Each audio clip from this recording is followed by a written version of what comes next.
안녕하세요. 실제 일어난 사연을 각색한 사연 채널입니다. 오늘은 김일화 씨의 사연을 소개해 드리겠습니다. 구독, 좋아요, 알림 설정을 눌러주시면 앞으로도 무료로 실화 사연을 보실 수 있습니다. 그럼 지금부터 사연을 들려드리겠습니다. 안녕하세요. 저는 서울에 살고 있는 김일화라고 합니다. 최근에 아들, 딸, 자식들 때문에 화가 나 집 비밀번호를 바꾸게 된 얘기를 해드릴게요. 오늘도 전화기가 울렸습니다. 아들이라고 하네요. 세 번째 전화입니다. 안 받았습니다. 뭐라고 할지 뻔하니까요. 엄마, 비밀번호가 안 맞아요. 바꾸셨어요? 그럼 제가 뭐라고 대답해야 할까요? 그래요, 일부러 바꿨어요. 당신들 못 들어오게. 이렇게요? 처음엔 그냥 실수로 잘못 누른 줄 알겠지요. 두 번째는 이해하겠고요. 세 번째는 이제 알아차렸을 겁니다. 제가 일부러 바꿨다는 것을요. 60년을 살아온 집에 제 자식들이 마음대로 들어오지 못하게 했다는 것을요. 웃기지 않나요? 제가 이럴 줄 누가 알았겠습니까? 저도 몰랐습니다. 그저 아이들 낳고 기르면서 이 아이들이 커서 날 얼마나 행복하게 해줄까 하고 상상했던 젊은 엄마였는데요. 딸아이가 결혼하던 날 얼마나 예쁘던지요. 아들이 대학 졸업하던 날 얼마나 자랑스럽던지요. 그때는 제 가슴이 터질 것 같았습니다. 그런데 지금은 현관 비밀번호를 바꿔야 할 만큼 지쳤습니다. 처음 비밀번호를 바꾼 건 지난 추석 다음 날이었습니다. 아이들이 모두 모여 식사를 했지요. 오랜만에 다 같이 모인 자리였는데 딸아이가 엄마, 우리 집 좀 정리해 볼까요? 요즘 TV에서 보니까 노인들은 물건을 자꾸 모아두는 습관이 있대요. 치매 초기 증상일 수도 있다던데. 아들은 엄마, 이제 혼자 사시기 불안하니까 요양원 알아볼까요? 좋은 데가 있더라고요. 그 말을 듣는 순간 제 심장이 얼어붙는 것 같았습니다. 제가 언제부터 치매 의심 환자가 되었을까요? 언제부터 요양원에 보내야 할 노인이 되었을까요? 저는 아직도 매일 아침 6시에 일어나 산책하고 장을 보고 요리하고 동네 친구들과 수다 떨고 그렇게 살아가고 있는데요. 식사가 끝나고 아이들이 돌아간 뒤 저는 그들이 두고 간 요양원 팸플릿을 보며 울었습니다. 그리고 결심했지요. 제 집은 제 식대로 살겠다고요. 누구의 허락도 간섭도 필요 없다고요. 다음 날 아침 현관 비밀번호를 바꿨습니다. 제 생일도 결혼기념일도 아이들 생일도 아닌 아무도 모를 숫자로요. 그 순간 이상하게도 해방감이 느껴졌습니다. 딸아이는 3번이나 전화했습니다. 엄마, 지난번에 말한 거 오해하셨어요? 우리는 그저 걱정돼서. 그래요? 걱정. 당신들의 걱정이 저를 질식시키는 줄은 모르시겠지요? 며칠 후엔 아들이 찾아왔습니다. 초인종을 계속 누르더군요. 저는 조용히 부엌에 앉아 차를 마시며 기다렸습니다. 결국 돌아갔어요. 어제는 동네 친구가 놀러 왔는데 딸아이가 그 친구에게 연락해서 엄마가 이상해졌다고 말했다더군요. 제가 이상해진 게 아니라 당신들 시선에서 벗어났을 뿐인데요. 사실 처음엔 아프더군요. 제 아이들에게 문을 걸어 잠근다는 게요. 그런데 시간이 지날수록 편해집니다. 드라마도 마음껏 볼 수 있고 먹고 싶은 것도 마음대로 먹을 수 있고요. 누구의 눈치도 보지 않아도 됩니다. 엄마다움의 무게를 벗어던진 것 같습니다. 오늘 아침엔 현관 앞에 쇼핑백이 놓여 있더군요. 열어보니 과일이랑 영양제, 그리고 편지가 들어있었습니다. 딸아이 필체였지요. 엄마, 화나셨다면 죄송해요. 하지만 걱정돼요. 비밀번호 알려주시면 안 될까요? 갑자기 무슨 일 생기면 어떡해요? 그 편지를 읽으며 생각했습니다. 제가 지금 이러는 이유가 뭘까요? 정말 아이들이 미워서일까요? 아니에요. 그저 제 삶의 주도권을 되찾고 싶었던 거예요. 무조건 엄마라는 이름으로 규정되는 게 아니라 나로서 존중받고 싶었던 겁니다. 비밀번호는 0824입니다. 아이들이 모르는 숫자예요. 제 어머니의 생일이지요. 어머니가 돌아가시기 전 마지막으로 제게 해주신 말씀이 생각납니다. 세월이 가면 부모 자식이라도 서로를 모르게 된단다. 그때는 이해하지 못했는데 이제야 조금 알 것 같습니다. 아직은 비밀번호를 알려줄 생각 없습니다. 조금만 더 제 방식대로 살아보고 싶거든요. 그래도 언젠가는 문을 열겠지요. 그때는 단순히 엄마가 아닌 나로서 아이들을 맞이하고 싶습니다. 그때까지 이 비밀번호는 저만의 작은 반란으로 남겨두려 합니다. 전화기가 또 울리네요. 이번엔 받아볼까요? 아니에요. 오늘은 좀 더 혼자 있고 싶습니다. 내일이면 마음의 준비가 될지도 모르지만 벌써 일주일이 지났습니다. 아이들의 전화도 뜸해졌고 초인종 소리도 들리지 않네요. 아마 포기했나 봅니다. 어쩌면 이제야 제가 진심으로 원하는 것이 무엇인지 이해하기 시작한 걸지도 모르겠습니다. 오늘 아침 거울을 보다가 문득 깨달았습니다. 제 얼굴에 주름이 더 깊어졌더군요. 어느새 이렇게 나이를 먹었나 싶었습니다. 하지만 이상하게도 제 눈빛은 젊어졌습니다. 마치 젊은 시절, 아직 아이들을 낳기 전에 그 시절 눈빛으로 돌아간 것 같았어요. 그때의 저는 꿈이 많았고 하고 싶은 것도 많았지요. 그런데 언제부터인가 엄마라는 이름만 남게 되었습니다. 오늘은 오랜만에 그림을 그려봤습니다. 젊었을 때 미술을 전공하려고 했었는데 부모님의 반대로 포기했었지요. 결혼하고 아이들을 키우느라 붓을 잡을 시간도 없었고요. 서툴긴 했지만 물감 냄새를 맡으니 가슴이 뛰더군요. 창밖의 풍경을 그렸습니다. 아파트 단지와 그 너머로 보이는 산. 별로 대단한 그림은 아니었지만 제 마음이 담긴 그림이었습니다. 점심때쯤 옆집 할머니가 찾아오셨습니다. 요새 자식들이 안 오나 봐요? 하고 물으시더군요. 제가 네, 바쁜가 봐요. 라고 대답했더니 빙그레 웃으시면서 비밀번호 바꿨다는 소문이 동네에 파다하던데요. 하시는 거예요. 순간 당황했지만 이내 웃으며 그래요.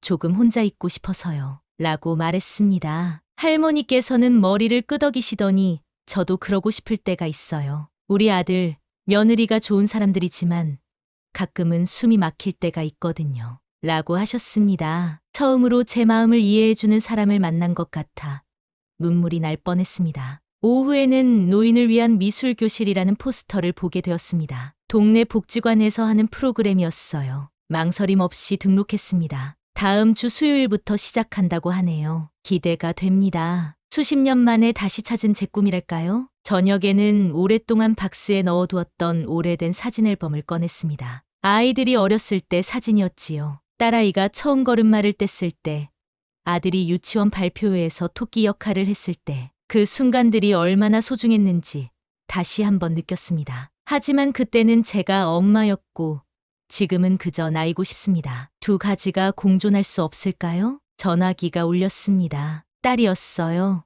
오랜만에 전화를 받았습니다. 엄마, 괜찮으세요?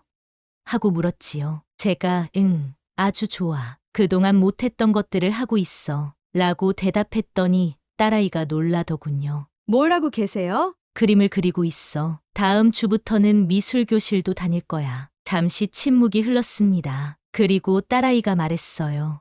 엄마, 저희가 너무 엄마를 몰라봤나 봐요.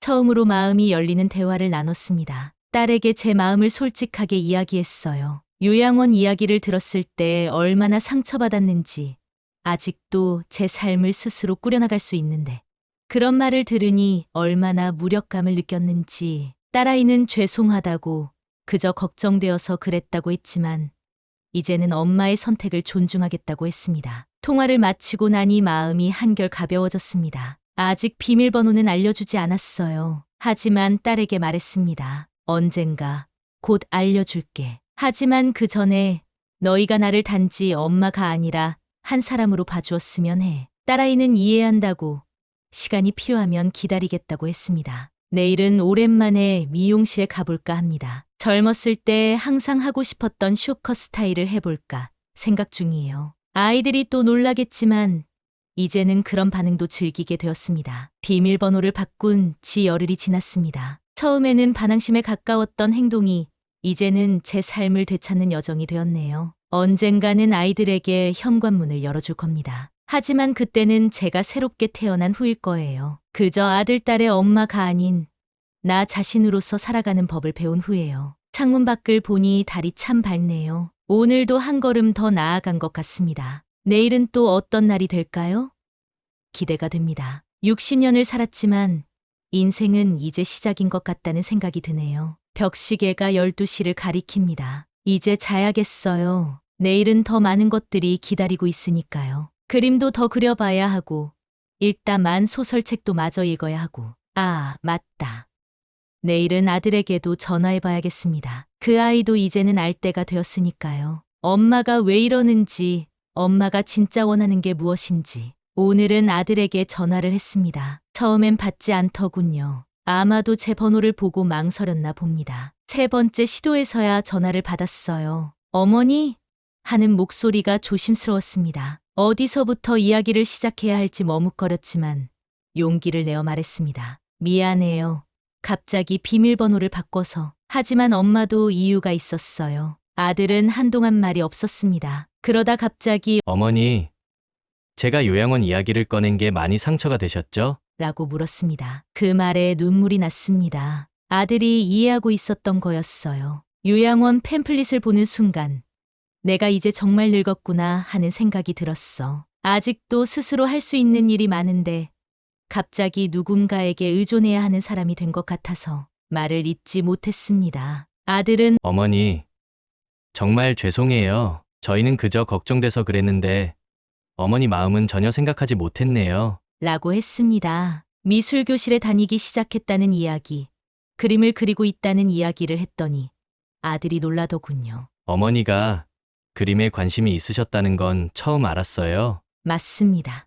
제가 누구인지, 무엇을 좋아하는지 아이들은 잘 몰랐던 거예요. 저 역시 엄마라는 역할에만 충실하다 보니 제 자신을 표현할 기회가 없었고요. 통화를 마치고 나니 마음이 한결 가벼워졌습니다. 아들이 주말에 찾아오겠다고 했어요. 하지만 비밀번호는 아직 알려주지 않았습니다. 문 앞에서 전화하면 내가 나갈게. 라고 했지요. 아들이 잠시 망설이더니 알겠습니다. 라고 대답했습니다. 오늘 미술교실에 처음 갔습니다. 15명 정도의 어르신들이 모여 있었어요. 대부분 저보다 연세가 많으셨지만 눈빛은 모두 반짝반짝 빛나고 있었습니다. 첫 수업은 자화상을 그리는 것이었어요. 선생님께서 자신의 얼굴을 그리되 과거와 현재, 미래의 자신을 한 얼굴에 담아보세요. 라고 하셨습니다. 붓을 들고 있으니 손이 떨렸습니다. 무엇부터 그려야 할지 몰라 망설이다가 우선 눈을 그렸습니다. 젊은 시절의 제 눈,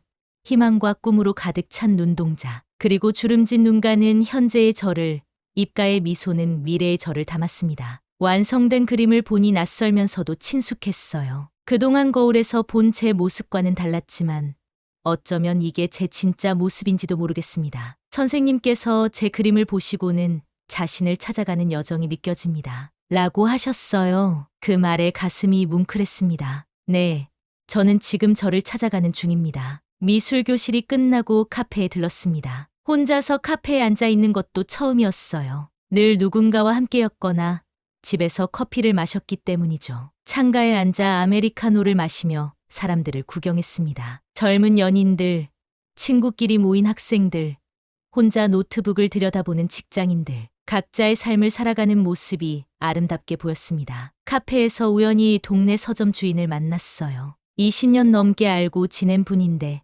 그분도 저와 비슷한 나이였습니다. 요즘 어떻게 지내세요?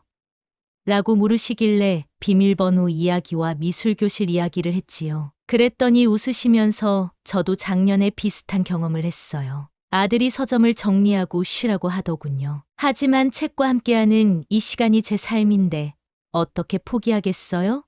라고 하셨습니다. 이야기를 나누다 보니 서점에서 독서 모임을 한다는 것을 알게 되었어요. 매주 목요일 저녁에 모인다고 하더군요. 저도 참여하기로 했습니다. 그림도 그리고 책도 읽고 이렇게 하나씩 제 삶을 채워가는 기분이 좋습니다. 집에 돌아와 거실 소파에 앉아 오늘 하루를 되돌아봤습니다. 불과 2주 전만 해도 상상할 수 없었던 일들이 벌어지고 있어요. 비밀번호를 바꾸는 작은 반항이 이렇게 큰 변화를 가져올 줄 누가 알았을까요? 현관 앞에 종이 봉투가 놓여 있었습니다. 열어보니 딸아이가 두고 간 것 같은 책이었어요. 82세 김지영이라는 소설이더군요. 메모가 있었습니다. 엄마, 이 책에 나오는 할머니가 엄마와 비슷해요. 자신의 삶을 찾아가는 모습이 정말 아름답더라고요. 엄마의 선택을 존중합니다. 언제든 준비되시면 연락 주세요. 책을 펼쳐들고 읽기 시작했습니다. 첫 장부터 저와 너무 닮은 주인공의 이야기에 밤새도록 책을 놓지 못했어요.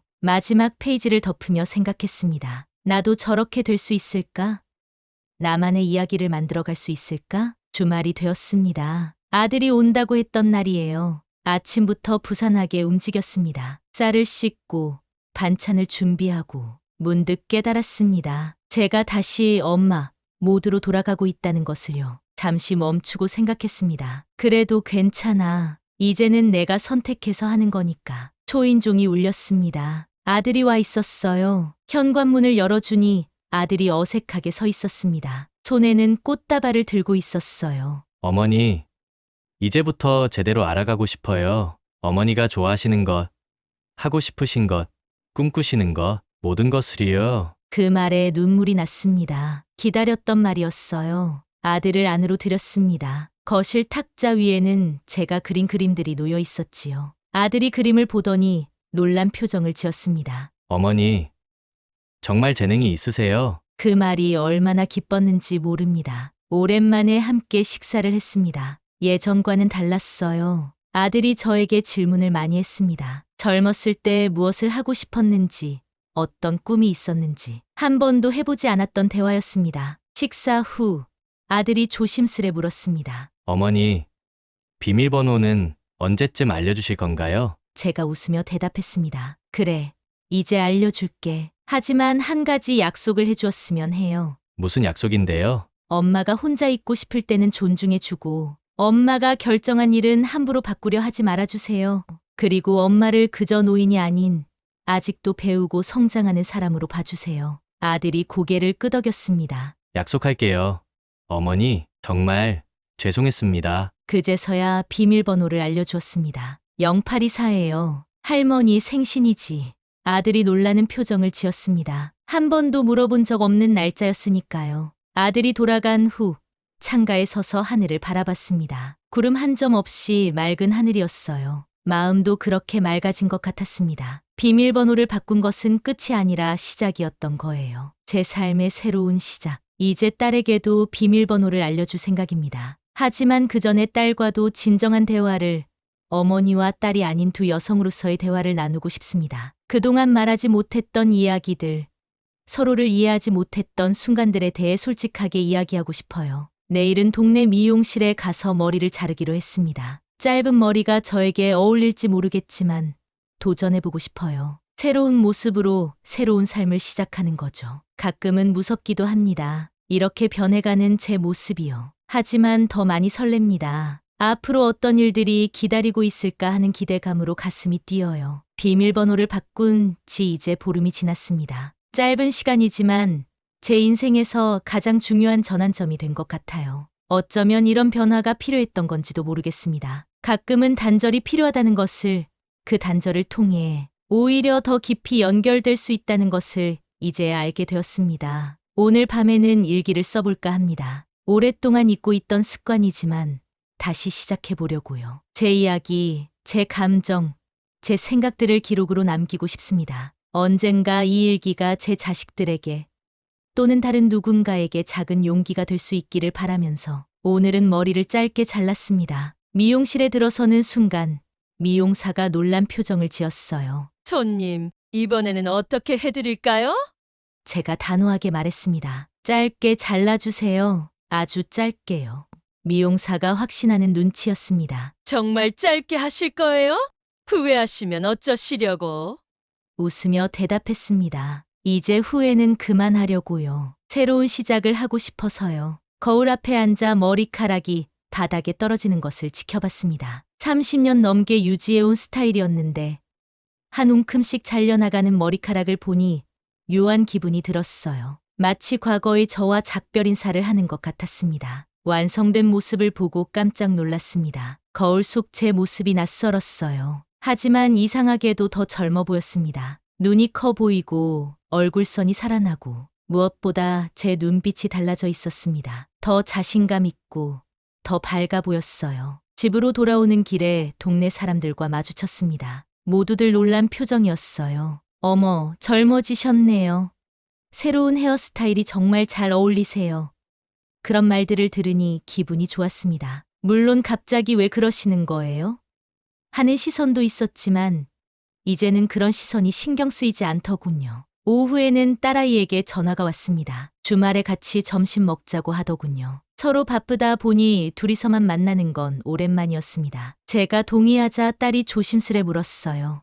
엄마, 그 비밀번호. 웃으며 대답했습니다. 아들에게는 알려줬어. 내게도 알려줄 거야. 하지만 주말에 만나서 이야기하자. 내게 들려주고 싶은 이야기가 많아. 그날 밤 오랜만에 잠을 설쳤습니다. 머릿속이 복잡했어요. 이렇게 변해가는 제 모습이 옳은 것인지, 너무 이기적인 것은 아닌지, 그런 생각들이 머릿속을 맴돌았습니다. 하지만 문득 깨달았어요. 60년 넘게 남편과 아이들을 위해 살아왔는데, 이제 조금은 제 자신을 위해 살아도 괜찮지 않을까요? 다음 날 아침, 독서 모임에 갔습니다. 서점 한쪽에 마련된 작은 공간이었어요. 10명 정도가 모여 있었습니다. 젊은 사람도 있고, 저와 비슷한 나이의 사람들도 있었어요. 이번 주 책은 나이 들매에 관하여라는 에세이였습니다. 토론이 시작되었습니다. 처음에는 부끄러워서 말을 못했어요. 하지만 다른 분들의 이야기를 듣다 보니 용기가 생겼습니다. 조심스레 손을 들고 말했습니다. 저는 최근에 깨달았어요. 나이 든다는 건 끝이 아니라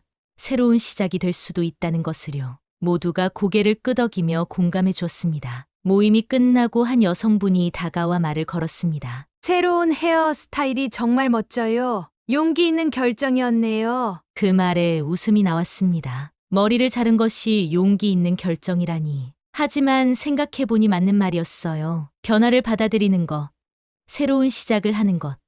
그것들은 모두 용기가 필요한 일이니까요. 집에 돌아와 방 청소를 했습니다. 오래된 물건들을 정리하다가 결혼 앨범을 발견했어요. 남편과의 사진들을 보니 가슴이 먹먹해졌습니다. 5년 전에 떠난 남편. 그가 살아있다면 제 변화를 어떻게 생각했을까요? 아마도 웃으며 당신다워졌네라고 했을지도 모르겠습니다. 남편은 늘 제가 자신의 목소리를 내길 바랐으니까요. 주말이 되었습니다. 딸과의 약속 날이에요. 근처 카페에서 만나기로 했습니다. 카페에 들어서자마자 딸아이가 놀란 표정을 지었어요. 엄마, 머리를 짧게 자르셨네요. 와, 정말 멋져요. 그 말에 기분이 좋았습니다. 커피를 마시며 이야기를 나눴습니다. 처음으로 제 젊은 시절 이야기, 꿈꿨던 것들, 포기했던 것들에 대해 솔직하게 이야기했어요. 딸아이는 놀란 눈으로 저를 바라봤습니다. 엄마, 그런 이야기는 처음 들어요. 엄마가 미술을 좋아하셨다는 것도, 여행을 꿈꾸셨다는 것도 몰랐어요. 딸에게 비밀번호를 알려주었습니다. 그리고 약속을 하나 받았어요. 엄마의 공간과 시간을 존중해 주길 바래. 갑자기 오고 싶을 때는 미리 연락해 주면 좋겠어. 딸이 눈물을 글썽이며 고개를 끄덕였습니다. 엄마, 정말 미안해요. 엄마를 그저 돌봐야 할 대상으로만 생각했던 것 같아요. 엄마의 마음을 이해하지 못했어요. 그 말에 제 마음도 뭉클해졌습니다. 손을 뻗어 딸의 손을 잡았어요. 괜찮아. 엄마도 너희들에게 제대로 표현하지 못했으니까 이제부터 서로 더 많이 이야기하고 더 깊이 이해하자. 집으로 돌아오는 길, 발걸음이 가벼웠습니다. 비밀번호를 바꾼 지 한 달이 다 되어가는데 이제야 비로소 모든 것이 제자리를 찾아가는 기분이었어요. 다음 주에는 아들, 딸과 함께 식사를 하기로 했습니다. 이번에는 제가 초대했어요. 처음으로 제 의지로, 제 필요에 의해 자녀들을 부른 것입니다. 과거에는 명절이나 기념일에 을에 모이는 것이었지만 이제는 달라졌습니다. 제가 원해서, 제가 좋아서 함께하는 시간이 된 것이죠. 미술교실에서는 이번 주에 풍경화를 그렸습니다. 선생님께서 마음속에 그리고 싶은 풍경을 그려보세요라고 하셨어요. 저는 바다를 그렸습니다. 한 번도 가본 적 없는 그리스의 산토리니 풍경이었어요. 흰 건물과 푸른 지붕, 그리고 끝없이 펼쳐진 에게해 언젠가 꼭 가보고 싶은 곳입니다. 그림을 완성하고 나니 선생님께서 물으셨습니다. 이곳에 가보신 적이 있으신가요? 제가 고개를 저으며 대답했어요. 아니요. 하지만 꼭 가보고 싶은 곳이에요. 선생님께서 웃으시며 말씀하셨습니다.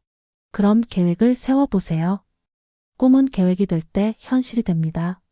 그 말에 가슴이 뛰었습니다. 정말 제가 산토리니에 갈 수 있을까요? 너무 늦은 것은 아닐까? 하지만 곧 그런 생각을 떨쳐버렸습니다. 아니에요. 늦은 것은 없습니다. 지금이라도 시작하면 되는 거예요. 집에 돌아와 컴퓨터를 켰습니다. 인터넷 검색을 통해 그리스 여행 정보를 찾아봤어요. 가격도 알아보고 최적의 여행 시기도 확인했습니다. 내년 봄에 가보기로 마음먹었어요. 아직 1년이나 남았지만 그 기간 동안 여행 준비를 하며 설레는 마음으로 지내면 좋을 것 같습니다. 여행 계획을 세우다 보니 문득 친구가 생각났습니다. 대학 시절의 친구인데 연락이 끊긴 지 오래되었어요. 용기를 내서 전화를 걸었습니다. 다행히 번호가 그대로였어요. 여보세요?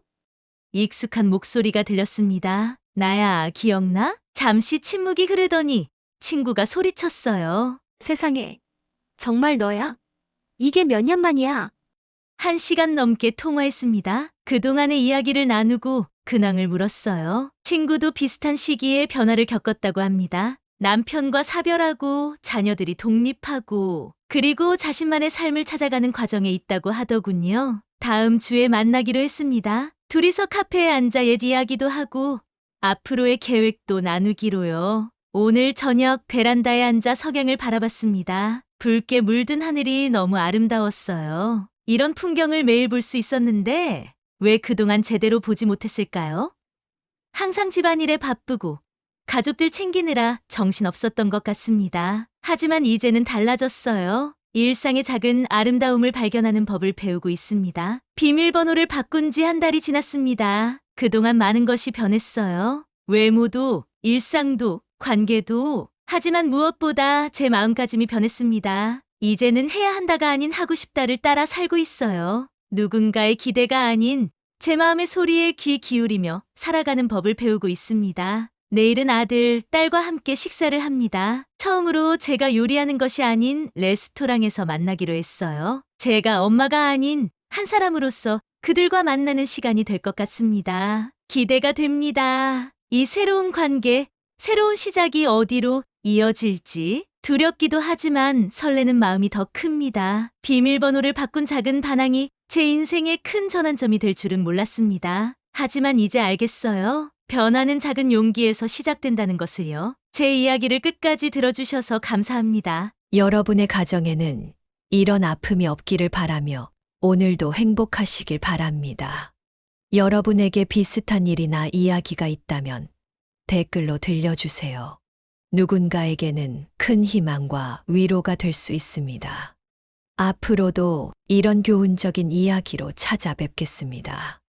구독, 좋아요, 알림 설정을 눌러주시면 앞으로도 무료로 실화 사연을 보실 수 있습니다.